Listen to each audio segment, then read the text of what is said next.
Hi, and welcome to VFX Tutors. I'm Josh, and in this tutorial we're going to be continuing with the manual sword track in Maya.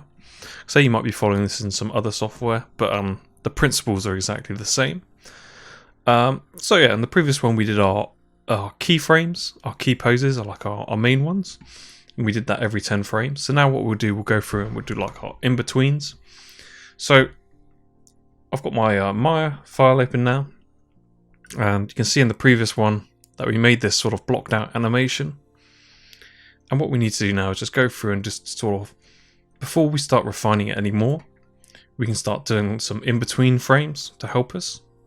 So that's because we did it every 10 frames. What I'll do it now. I'll do lineup adjustments at every 5 frames, working from my first lineup, which was at 1104.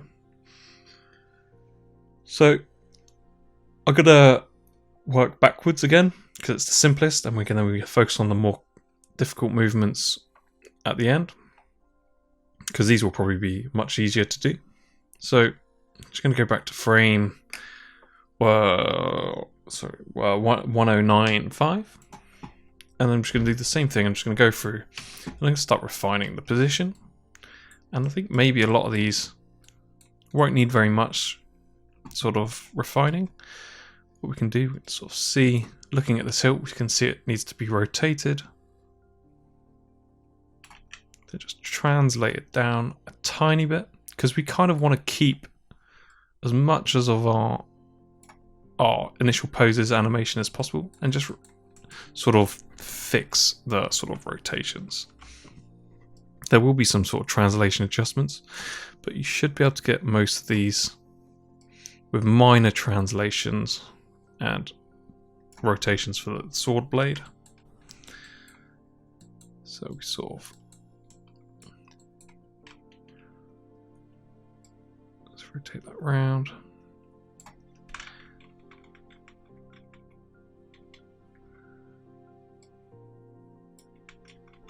So it's looking pretty good. Don't forget this handle, this sort of bent as well, so let's focus on just getting this hilt part.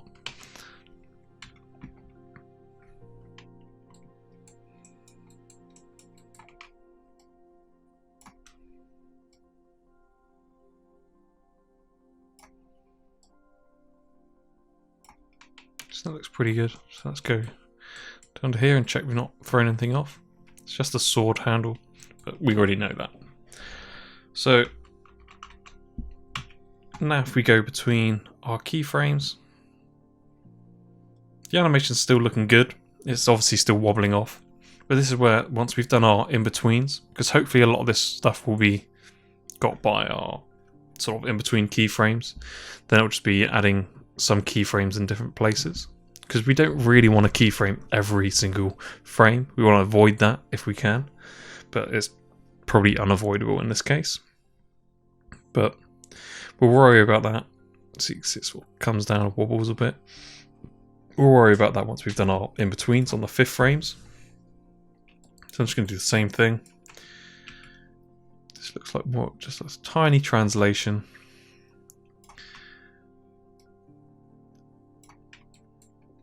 And then I'm just going to rotate the blade up until it's fitting nicely.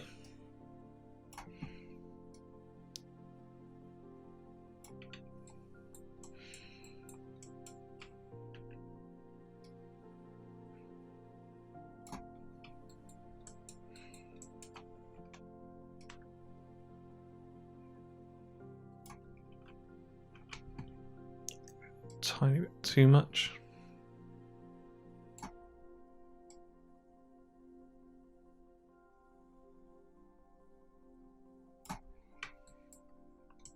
Just double check both ends that we've not broken anything or moved it too much. Now if we skip through, we can see that it's actually, just with those 2 keyframes we've done some, it's looking pretty good. Like I say, it's just small frames that we'll need to fix.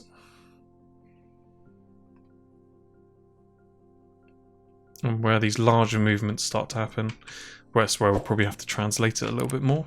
But hopefully This is why, if your sort of initial sort of key poses are really nice and accurate, this is where this becomes so much easier.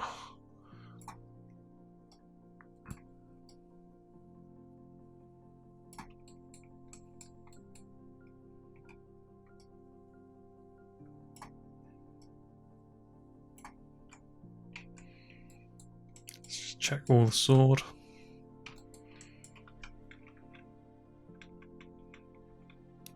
Can be quite hard to see everything sometimes.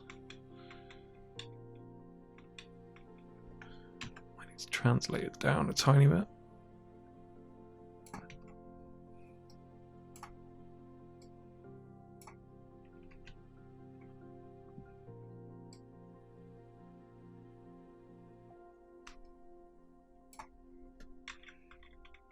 Seems to all fit nicely.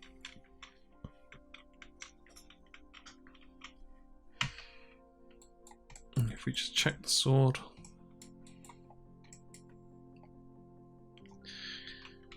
Maybe even a tiny bit up and left.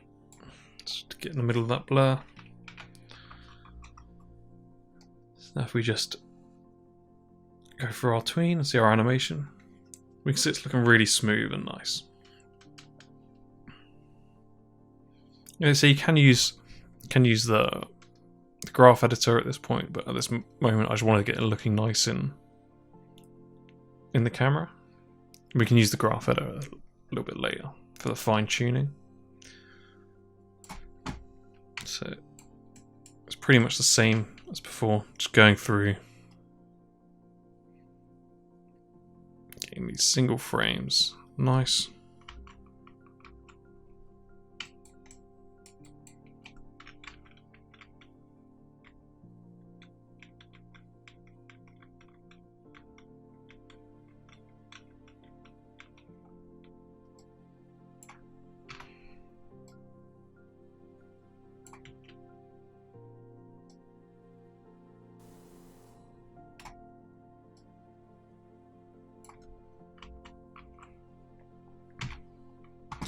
Just always checking the animation as well, because it's very easy to add accidentally add big kinks in, which obviously we want to avoid.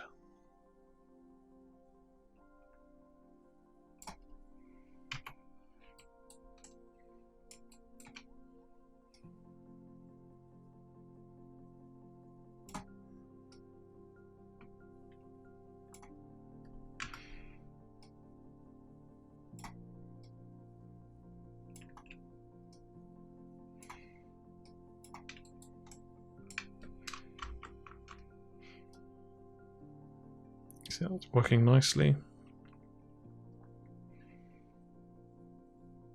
Still got some bumps and stuff in there, but that's for when we do our third phase of sort of refinement.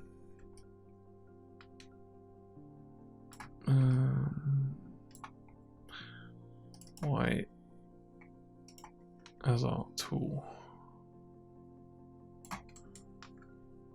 Gone funny. Let's go back to object. There we are. Yeah, if you're a manipulator, my manipulator had gone a bit funny, so I just reset my tool and gone back to object. These things happen.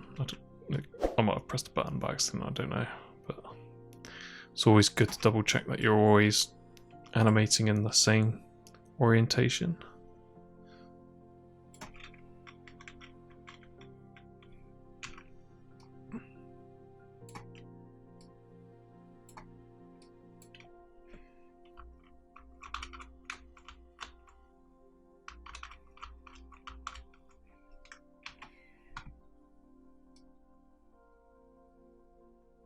You can see even we've done this pretty quickly, these in-betweens. It's getting a pretty good animation.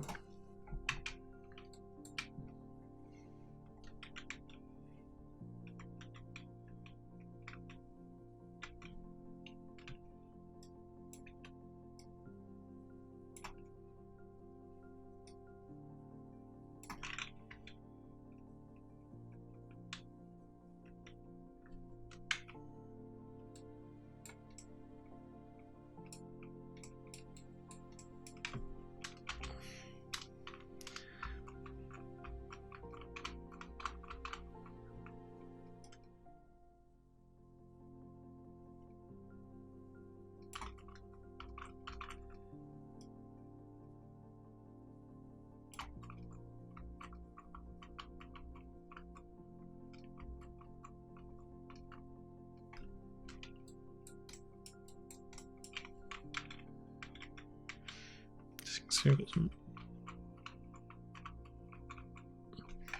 Can't trust any of the highlights. I thought it was slipping there, but you can't really tell.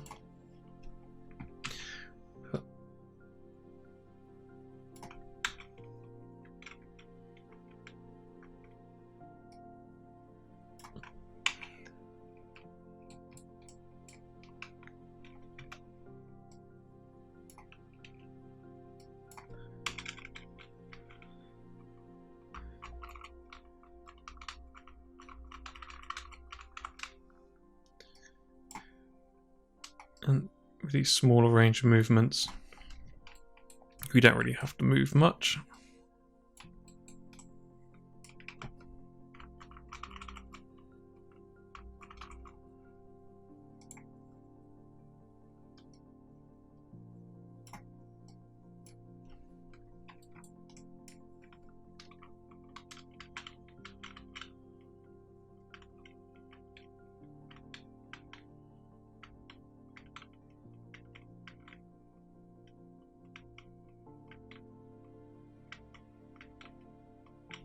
It's hard to tell if that orientation is correct. Definitely doesn't look like it. Maybe you're at the wrong.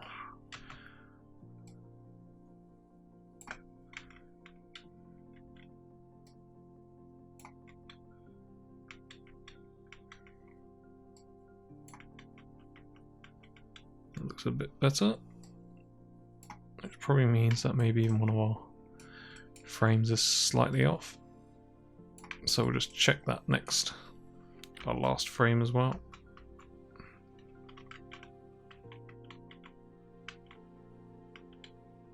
So I'm actually going to delete that first frame, so I think that's kind of quite off.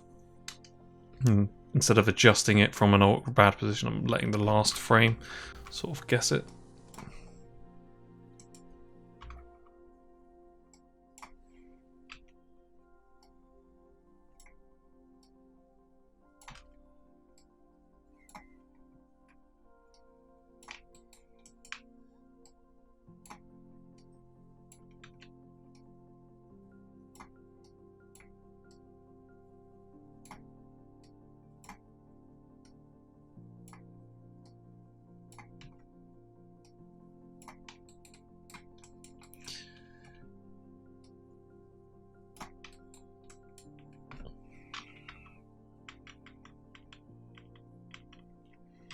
That's a much nicer lineup. So if we just full frame and have a look at our sword, you can press Q to hide your manipulator. And you can see we've got a pretty, just looking at it like this, it looks alright. Obviously it's not good enough for what we need yet, but hopefully your sword is looking something like this now. And see, we can, then we'll sort of play blast it, sort of figure out. In fact, we'll just go through it. Once we've done this, we'll go for our final refinement sort of thing, and we'll figure out what where to go next. And I'll show you some different methods of how to sort of see play blasting, seeing this a lot easier instead of just doing a wireframe. Cool. So this is where it starts to get, because we've done this sort of easy part first. So now with these larger range of movements, we'll have to do more adjustments.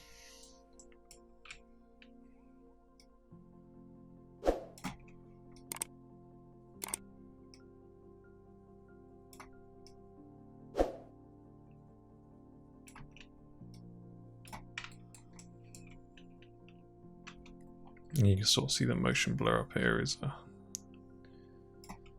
want to try and keep it in the center of it.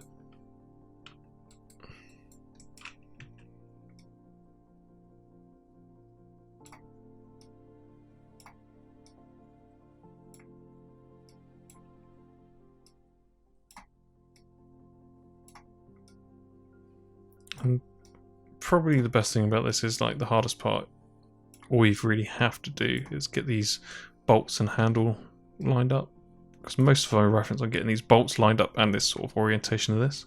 And if you get that done quite nicely, pretty much most of it should fit really well. You might have to slightly adjust it for the motion blur, but it's looking pretty good. And let's just see how that's. You can see even between those, because it's such a big movement, we'll have to add loads of keyframes in there. But already you can see it's already looking nicer. So let's just continue going through.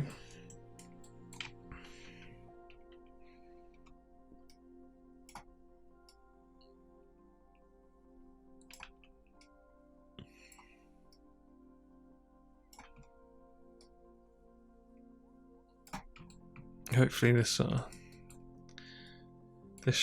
isn't too scary for people. I thought it might be a bit different, doing something a bit,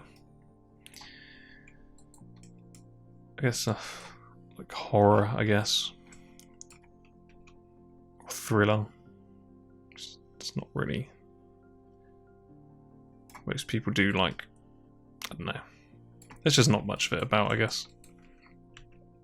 It's something a bit different. And having something different for your reels is always a good thing.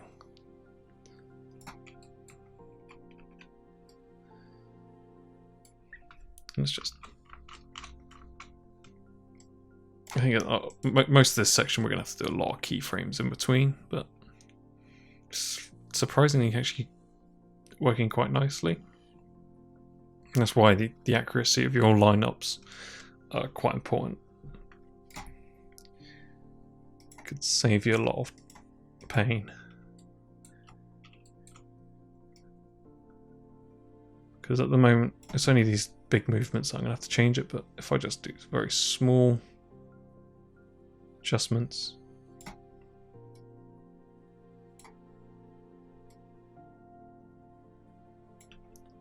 it's pretty much fitting perfectly all the time, minus the sort of bend from the handle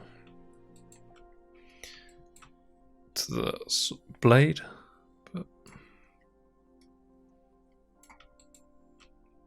And we could have added a sort of blend shape to it, an animatable blend shape, but it's probably, we don't need to worry about that because our focus is getting this perfect here and getting this fairly good.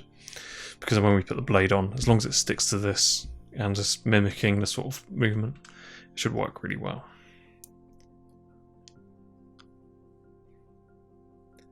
So we'll just go through.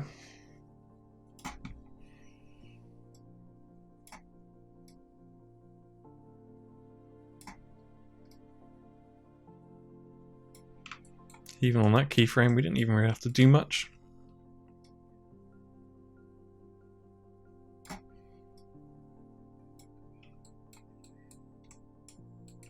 That's pretty much it.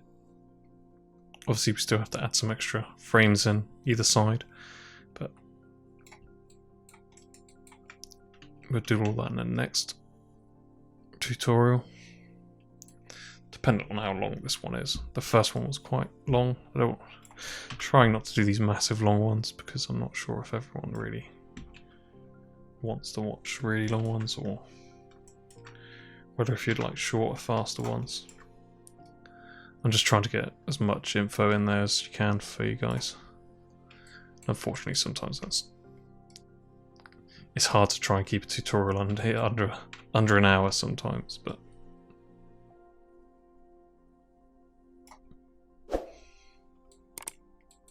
this would be quite a cool part of the shot, I guess. You can have like a quite a fancy or funky looking sword, something a bit strange. You can also go, do whatever you want. I'm not even sure what I'd do for mine yet. I have to sort of come up with some ideas. But I'm gonna make a sword that sort of covers up, at least covers up the sort of sword prop, so I don't have to paint anything out.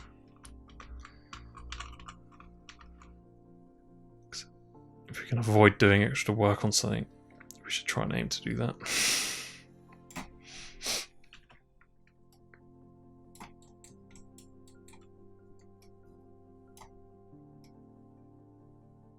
And you can see a lot of these adjustments are very small.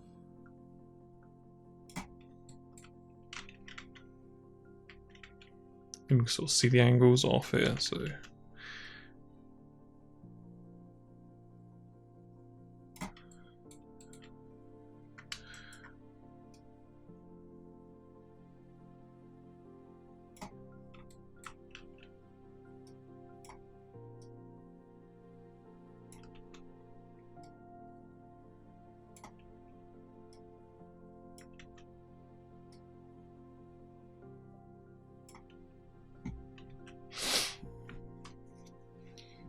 cool. So we're actually getting through these quite quickly. This is where I might start getting a bit tricky, because obviously we can't see too much of the sword.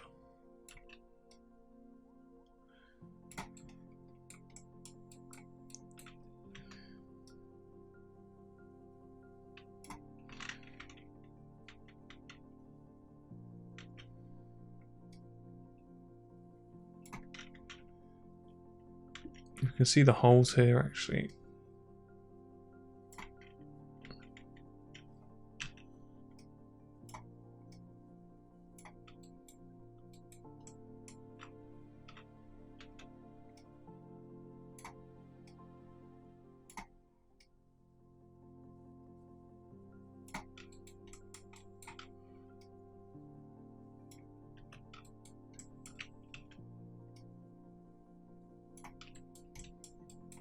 At the moment, I'm just trying to get this. Sort of see the blurriness of the holes. It's very difficult to really even understand what's really happening. So sometimes it might just be you can only do so much with what you can see.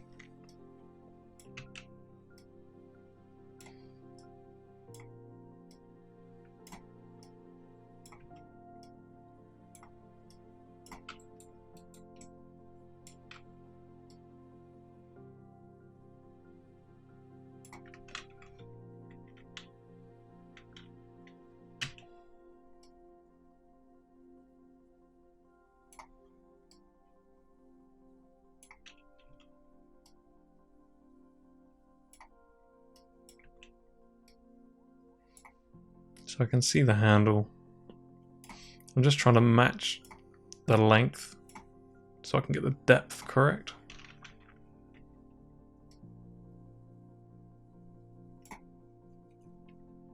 Then I'm just going to go in and double check my lineup.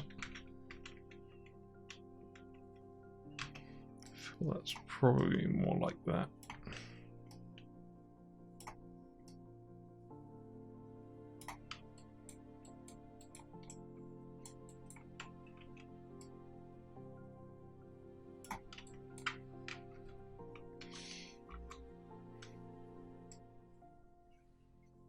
So I think we'll need a lot of...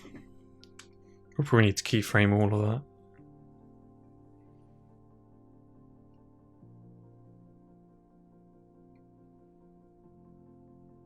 Because we actually did, on our previous one, we did some in-betweens at the end because it's such a fast movement. So maybe let's just do some extra ones for here.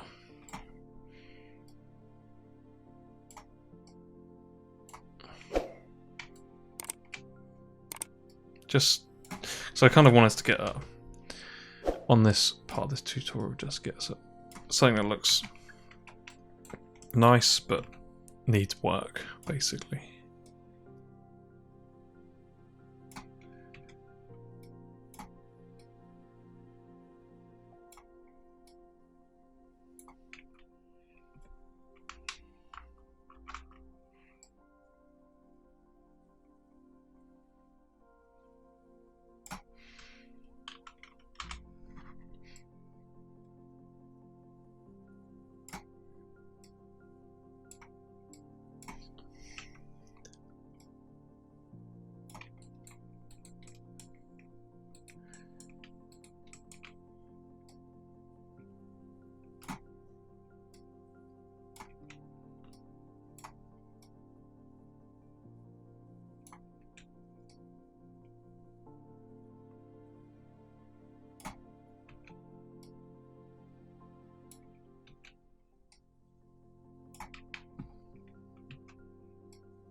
So that's looking a little bit better.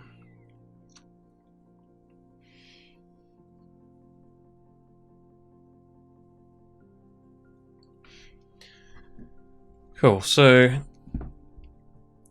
we've done our sort of in between sort of keyframes. It's now off sort of, let's try and get some of our big sort of movements, so at least we can have something that doesn't look so crazy.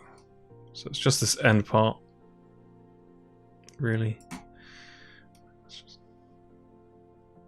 do some very sort of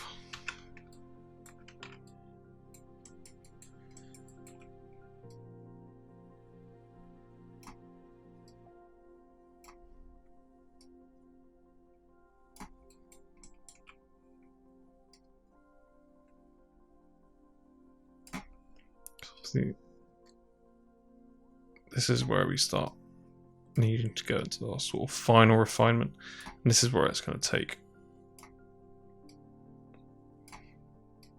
quite a while because there's quite a lot of movement between keyframes. So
hopefully, if you've been following along, yours start to look something like this now.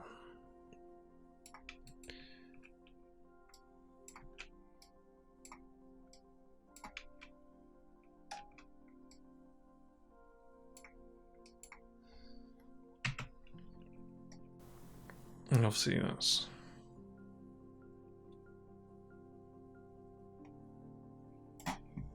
let's just see what happens if we just rotate this round.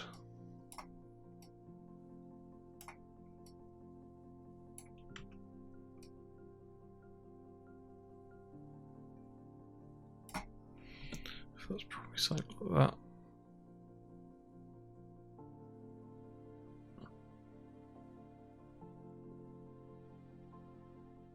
Cool. So we've done some sort of in-betweens now. And you should have something like this. So you probably want to save it if you haven't. And obviously we still have a lot. We could play blast this, but we know there's a lot of work that still needs to be done with this. So we'll just be seeing something that's not particularly great. But you should have a really good starting point now to sort of start going through refining every sort of point. Cool. So for this sort of in-between ones, we're done. So if you've enjoyed this tutorial, hit that like button and subscribe for more like this.